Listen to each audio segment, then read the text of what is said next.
ಸ್ನೇಹಿತರೆ, ನಿನ್ನೆ ಈ ಸಿಂಹದ ಕಥೆನ ಅರ್ಧಕ್ಕೆ ನಿಲ್ಲಿಸಿದ್ದೆ. ಇವಾಗ ಅದನ್ನು ಮುಂದುವರಿಸ್ತಾ ಇದ್ದೀನಿ. ಯಾರು ಕನ್ಫ್ಯೂಸ್ ಮಾಡ್ಕೋಬೇಡಿ. ಇದು ಎರಡನೇ ಭಾಗ, ಸಿಂಹದ ಎರಡನೇ ಭಾಗ. ಓಕೆ, ಮುಂದುವರಿಸೋಣ. ಹಾಗಾದ್ರೆ ನಾಳೆಗೆ ತೋಳದ ಮಗ ಬರಿಗೈನಲ್ಲಿ ದೈತ್ಯ ರಾಕ್ಷಸನ ಬಳಿ ಬರ್ತಾ ಮನಸ್ಸಲ್ಲಿ ಅಂದ್ಕೊಂಡು ಬರ್ತಾ ಇದ್ದಾನೆ. ನಮ್ಮ ಅಪ್ಪನಿಗೆ ವ್ಯಾಪಾರ ಮಾಡೋದು ಗೊತ್ತಿಲ್ಲ, ಒಂದು ಪ್ರಾಣಿನ ದೈತ್ಯನಿಗೆ ಕೊಟ್ಬಿಟ್ಟು ದಿನ ಒಂದು ಕಾಸು ಮಾತ್ರ ಪಡಿತಾ ಇದ್ದಾನೆ ಅಂತ ಏನೋ ಮನಸ್ಸಲ್ಲಿ ಲೆಕ್ಕ ಹಾಕ್ಕೊಂಡು ಗುಹೆ ಬಳಿ ಬರ್ತಾ ಇದ್ದಾನೆ. ಆದರೆ ದೈತ್ಯ ರಾಕ್ಷಸ ಹೇಳಿದ್ನಲ್ಲ, ಹೆಚ್ಚಿಗೆ ಪ್ರಾಣಿಗಳನ್ನ ನೀನು ತರಬಾರ್ದು, ದಿನಕ್ಕೆ ಒಂದೇ ಪ್ರಾಣಿ ತರಬೇಕು, ಒಂದೇ ಕಾಸು ಕೊಡೋದು ಅಂತ ಹೇಳಿದ್ನಲ್ಲ. ಅದರ ಅಪ್ಪ ಮಗನಿಗೆ ಇದನ್ನು ಕಂಡೀಷನ್ನ ಹೇಳಿದ. ಮಗ ತಿಳ್ಕೊಳ್ಳದ, ನಮ್ಮ ಅಪ್ಪನಿಗೆ ಬುದ್ಧಿ ಇಲ್ಲ, ಒಂದನೇ ಪ್ರಾಣಿ ಹಿಡ್ಕೊಂಡಿದ್ದಾರೆ, ನಾನು 5 ಪ್ರಾಣಿನ ಕರ್ಕೊಂಡೋಗಿ ದಿನ 5 ಕಾಸು ಸಂಪಾದನೆ ಮಾಡ್ಕೋತೀನಿ, ಹೆಂಗಿದೆ ನನ್ನ ತಲೆ ಅಂಥೇಳಿ ಲೆಕ್ಕ ಮಾಡ್ಕೊಂಡು 5 ಪ್ರಾಣಿನ ಗುಹೆ ಬಳಿ ದೈತ್ಯ ರಾಕ್ಷಸನ ಹತ್ರ ಕರ್ಕೊಬರ್ತಾಯಿದೆ. ದೈತ್ಯ ರಾಕ್ಷಸರೇ ಪ್ರತ್ಯಕ್ಷವಾಗಿ ಅಂತದೆ. ಆಗ ದೈತ್ಯ ರಾಕ್ಷಸ ಪ್ರತ್ಯಕ್ಷವಾಯ್ತಾನೆ. ಆಗ ಭೀಮ, ಬಂದುಬಿಟ್ಟಿಯಾ, ನನಗೆ ಆಹಾರ ತಂದುಬಿಟ್ಟಿಯಾ ಅಂತ ಕೇಳುತ್ತೆ. ಅದಕ್ಕೆ ತೋಳದ ಮರಿ, ಹೌದು ದೈತ್ಯ ರಾಕ್ಷಸ, ದಿನ ನಾನು 5 ಪ್ರಾಣಿಗಳನ್ನ ನಿನಗೆ ಒಪ್ಪಿಸುತ್ತೇನೆ, ಬದಲಾಗಿ ನನಗೆ 5 ಚಿನ್ನದ ಕಾಸುಗಳನ್ನು ಕೊಡಬೇಕಾಗುತ್ತೆ ಅಂತ ಈ ತೋಳದ ಮರಿ ಹೇಳುತ್ತೆ. ಈ ತೋಳದ ಮರಿ ಮಾತನ್ನು ಕೇಳಿ ದೈತ್ಯ ರಾಕ್ಷಸ ಫುಲ್ಲು ಜೋರಾಗಿ ನಗ್ನಾಡ್ತಾನೆ ಅಂತ. ಆಗ ತೋಳದ ಮರಿಗೆ ಭಯ ಉಂಟಾಗುತ್ತೆ.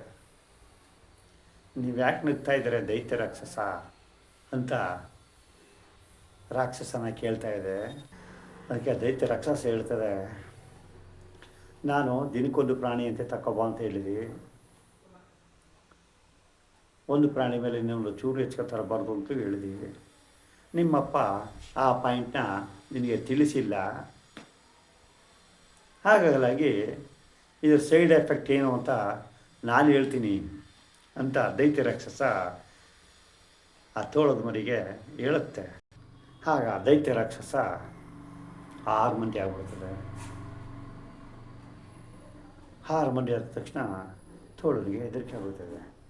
ನಾನು ನಿನ್ನೊಬ್ಬನಿಗೆ ಅಂತೇಳಿ 5 ಪ್ರಾಣಿಗಳನ್ನ ಸಣ್ಣವನ್ನ ಹಿಡ್ಕೊಬಂದಿದ್ದೆ, ಆದರೆ ನೀವು 6 ಮಂದಿ ಇದ್ದೀರಿ ರಾಕ್ಷಸರು ಅಂತ ಆಶ್ಚರ್ಯವಾಗಿ ಕೇಳ್ತಾ ಇದೆ ತೋಳ.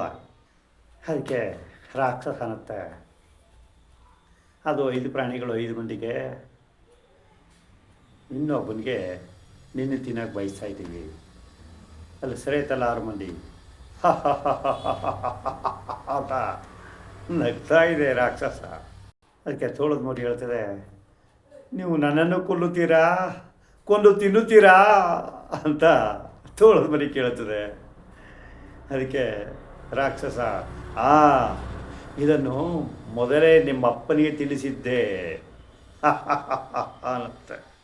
ನಿಮ್ಮಪ್ಪನಿಗೆ ಮೊದಲೇ ಹೇಳಿದ್ದೆ, ಅತಿಯಾಸ ಪಡಬೇಡ, ನೀನು ಯಾವತ್ತಿಗೆ ಅತಿಯಾಸ ಪಡ್ತೀಯ ಆವತ್ತಿಗೆ ನೀನು ಸರ್ವನಾಶ ಆಗ್ತೀಯ ಅಂತ ನಿಮ್ಮಪ್ಪ ನಿನಗೆ ಹೇಳಲಿಲ್ಲ ಅಂತ ಮುಂದುವರಿಸಿ ರಾಕ್ಷಸ ತೋಳದ ಮರಿಗೆ ಹೇಳುತ್ತೆ. ಅಪ್ಪ ತೋಳ ಮಗನಿಗೆ ಈ ಕಂಡೀಷನ್ನ ಹೇಳಿರೋದಿಲ್ಲ, ದಿನಕ್ಕೆ ಒಂದು ಹಿಡ್ಕೊಂಡು ಹೋಗು ಅಂತ. ಈ ಮಗ ತೋಳ ಜಲ್ದಿ ಶ್ರೀಮಂತರಾಗಮ್ಮ ಅಂತೇಳಿ 5 ಪ್ರಾಣಿಗಳನ್ನ ಬಂದಿರೋದು ಒಂದು ಅನಾಹುತಕ್ಕೆ ದಾರಿಯಾಗುತ್ತೆ. ಆಗ ದೈತ್ಯ ರಾಕ್ಷಸ 6 ಮಂದಿ ಇದ್ದಾರಲ್ಲ, 5 ಮಂದಿಗೆ 5 ಪ್ರಾಣಿ, ಇನ್ನೊಂದು ತೋಳದ ಮರಿ. ಹಾರ್ಮೋನಿನೂ 6 ರಾಕ್ಷಸರು ತಿನ್ನಕ ಒದಿಕ ಬರ್ತಾಯಿದ್ದಾರೆ. ಅಷ್ಟೊತ್ತಿಗೆ ಶೇರ್ ಸಿಂಗು ತನ್ನ ಉಳಿದ ಪ್ರಾಣಿಗಳನ್ನೆಲ್ಲನೂ ಒಗ್ಗೂಡಿಸ್ಕೊಂಡು ದೈತ್ಯ ರಾಕ್ಷಸನ ಗುಹೆ ಬಳಿ ಬರ್ತಾ ಇದ್ದಾನೆ. ಆಗ ಶೇರ್ ಸಿಂಗ್ ಹೇಳುತ್ತೆ, ನನ್ನ ಕಾಡಿನ ಪ್ರಾಣಿಗಳ ಒಂದನ್ನು ಮುಟ್ಟಿದರೂ ನಿನ್ನನ್ನು ಸುಲಭವೇ ಬಿಡೋದಿಲ್ಲ, ನಿನ್ನನ್ನು ಬಗೆದು ತಿನ್ನುತ್ತೇನೆ, ಎಚ್ಚರಿಕೆ ಅಂತ ಸಿಂಹ ಶೇರ್ ಸಿಂಗ್ ವಾರ್ನ್ ಮಾಡುತ್ತೆ. ಅದಕ್ಕೆ ದೈತ್ಯ ರಾಕ್ಷಸರು ಶೇರ್ ಸಿಂಗನ್ನು ಸಿಂಹದ ಮಾತನ್ನು ಕೇಳ್ಕೊಂಡು ಜೋರಾಗಿ ನಗ್ತಾ ಇದ್ದಾರೆ. ಜೋರಾಗಿ ನಗ್ತಾ ಇದ್ದಾರೆ. ನಗದ್ಬಿಟ್ಟು ಹೇಳ್ತಾ ಇದ್ದಾರೆ, ನೀನು ನಮ್ಮನ್ನು ಕೊಲ್ಲುವಷ್ಟು ಸಾಮರ್ಥ್ಯ ಇದ್ದರೂ ನಮ್ಮನ್ನು ಕೊಲ್ಲಲು ಸಾಧ್ಯವಾಗುವುದಿಲ್ಲ ಶೇರ್ ಸಿಂಗ್. ಇಲ್ಲಿ ನೋಡು, ಎಷ್ಟೋ ರಾಕ್ಷಸರು ಪ್ರತ್ಯಕ್ಷವಾಗಿದ್ದೀವಿ. ಮೊದಲು ಹಾರ್ಮೋನಿತ್ತು, ಇವಾಗ ಪ್ರಾಣಿಗಳನ್ನ ಸಿಂಹ ಕರ್ಕೊಂಬಂದಿದೆಯಲ್ಲ ಗುಹೆ ತನಕ, ಅಷ್ಟು ರಾಕ್ಷಸರು ಪ್ರತ್ಯಕ್ಷವಾಗೋಯ್ತಾರೆ. ಅಷ್ಟು ಜನ ರಾಕ್ಷಸರನ್ನ ನೋಡಿದ ಮೇಲೂ ಶೇರ್ ಸಿಂಗ್ಗೆ ಭಯ ಅನ್ನೋದೇ ಇಲ್ಲ. ಕಾಡೇ ರಾಜ ಶೇರ್ ಸಿಂಗ್ ಆದಮೇಲೆ ಬಾಯಲ್ಲಿನೇ ಬರ್ತದೆ. ಎಷ್ಟು ಜನ ರಾಕ್ಷಸರಿದ್ದರೂ ನನಗೆ ಭಯ ಇಲ್ಲ, ನನ್ನ ಎಲ್ಲ ಕೆಲಸಕ್ಕೂ ನನ್ನ ಹತ್ರ ಔಷಧಿ ಇದೆ ಅಂತ ಶೇರ್ ಸಿಂಗು ರಾಕ್ಷಸರಿಗೆ ಹೇಳ್ತಾನೆ. ಆವಾಗ ಶೇರ್ ಸಿಂಗು ಜೋರಾಗಿ ಗರ್ಜಿಸ್ಬಿಟ್ಟು ಈ ಪ್ರಾಣಿಗಳ ಗುಂಪಿನಲ್ಲಿ ಒಂದು ಬಾಕ್ಸಿಂಗ್ ಪ್ರಾಣಿ ಇದೆ. ಬಾಕ್ಸಿಂಗ್ ಪ್ರಾಣಿ ಹತ್ರ ಒಂದು ಹಸಿರು ಗಿಳಿ ಇದೆ. ಬಾಕ್ಸಿಂಗ್ನ ಕೂಗಿಬಿಟ್ಟು ಹಸಿರು ಗಿಳಿನಲ್ಲಿ ಆ ಗಿಳಿನ ತೋರಿಸ್ಬಿಟ್ಟು, ನಿಮ್ಮೆಲ್ಲರ ಪ್ರಾಣ ಈ ಗಿಳಿ ಕೈನಲ್ಲಿದೆ, ನೀವೇನಾದ್ರು ತರಲೆ ಮಾಡ್ತು ಈ ಗಿಳಿನ ಮುರಿದ್ರೆ ನೀವೆಲ್ಲ ನಗ್ಗೋಗ್ತೀರ, ಅಷ್ಟು ಸತ್ವ ಈ ಗಿಳಿನಲ್ಲಿದೆ ಅಂತ ಶೇರ್ ಸಿಂಗನು ಸಿಂಹರಾಜ ರಾಕ್ಷಸರಿಗೆ ಹೇಳುತ್ತೆ. ಆವಾಗ ದೈತ್ಯ ರಾಕ್ಷಸ, ಬೇಡ ಶೇರ್ ಸಿಂಗ್, ಏನು ಮಾಡಬೇಡ, ನಮ್ಗೆ ಯಾವ ಥರನೂ ತೊಂದರೆ ಕೊಡಬೇಡ, ಬೇಡ ಬೇಡ ಅಂತ ಹೇಳ್ಕೊಂಡು ಈ ಬಾಕ್ಸಿಂಗ್ ಹತ್ರ ಒಂದು ಹಸಿರು ಗಿಳಿತ್ತಲ್ಲ, ಆ ಹಸಿರು ಗಿಳಿನ ಕಿತ್ಕೊಳ್ಳೋಕ್ಕೆ ಒಂದು ದೈತ್ಯ ರಾಕ್ಷಸ ಬರ್ತಾಯಿದೆ. ಅಷ್ಟರಲ್ಲಿ ಬಾಕ್ಸಿಂಗು ದೈತ್ಯ ರಾಕ್ಷಸ ಬಂದ್ಬಿಟ್ರೆ ಹಿಂಸೆ ಆಗುತ್ತೆ ಅಂತ ತಿಳ್ಕೊಂಡು ಆ ಗಿಳಿ ಕುತ್ತಿ ಹೇಳ್ಕೊಂಡು ಹಿಂಗೆ ನುರಿದು ಬಿಡ್ತಾನೆ. ಆ ಹಸಿರು ಗಿಳಿನಲ್ಲೇ ಆ ರಾಕ್ಷಸ ಪ್ರಾಣದಲ್ಲಿರೋದು. ಆ ತಲೆನ ಈಗ ತಿರುಗಿದ ತಕ್ಷಣ ಅವ್ರ ತಲೆಗಳು ತಿರ್ಕೊಂಡು ಆಡ್ತಾ ಇದ್ದಾರೆ. ಆಗ ಅದನ್ನು ನುರಿದ ತಕ್ಷಣ ಒಂದೊಂದೇ ರಾಕ್ಷಸ ಎಲ್ಲ ನುರ್ಕೊಂಡು ಎಲ್ಲ ಮಾಯ ಆಗ್ಬಿಡ್ತಾರೆ. ಆಗ ಶೇರ್ ಸಿಂಗನ ಸಿಂಹ ಉಳಿದ ಪ್ರಾಣಿಗಳಿಗೆ ಹೇಳುತ್ತೆ, ನಮ್ಮ ಪ್ರಾಣಿಗಳು ಹೇಗೆ ಎಲ್ಲಿ ಕಾಣೆಯಾಗ್ತಾ ಇದ್ದ ಅಂತ ನನಗೆ ಈಗ ಗೊತ್ತಾಗ್ತಾ ಇದೆ ಅಂತ ಹೇಳ್ತದೆ. ಆಗ ತೋಳ, ನಾವು ತಪ್ಪು ಮಾಡಿಬಿಟ್ಟಿದ್ದೀವಿ, ನಮ್ಮನ್ನು ಕ್ಷಮಿಸಿಬಿಡಿ ಮಹಾರಾಜರೇ ಅಂತ ರಿಕ್ವೆಸ್ಟ್ ಮಾಡ್ಕೋತಾ ಇದೆ.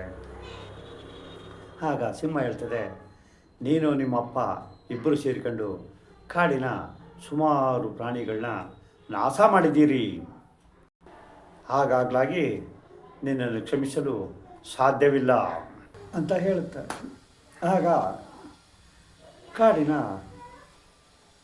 ನಿಯಮಗಳಲ್ಲಿ ಉಲ್ಲಂಘನೆ ಮಾಡೋದು ಅಂಥೇಳಿ ತೋಳದ ಮರಿ ಹೇಳನು ಕಾಡಿನಿಂದ ಬೇರೆ ಕಾಡಿಗೆ ಕಳುಹಿಸ್ಬಿಡ್ತದೆ.